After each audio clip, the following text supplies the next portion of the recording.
আসসালামু আলাইকুম। আমার দেশবাসী প্রথম সালাম দিলেন, পরে সালাম দিলেন আমার এজেন্সি গ্রুপ সংস্থার যে সদস্য সকল বিন্দুগণ এসছেন, তাদেরকে আমার সালাম। বিষয় একটাই, আমরা মানুষ, ছোট বড় আমাদের কর্তব্য একটাই, মানুষের পাশে থাকা।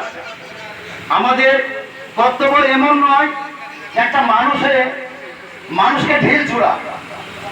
তো আমার সকলের কাছে আমার বিশেষ আবেদন ও নিবেদন, এই সংস্থাতে আমার যুক্ত ঢোকার মনে হলে একটাই, আমার বোন আছে, ভাই আছে, রেখা মায়ানদীর মেয়ে, সে অসহায় বললে চলে। এখন দেশের জন্য যেতটুক পারে করে।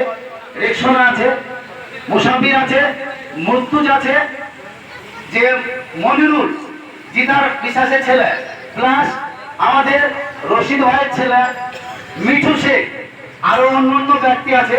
তারা আমাকে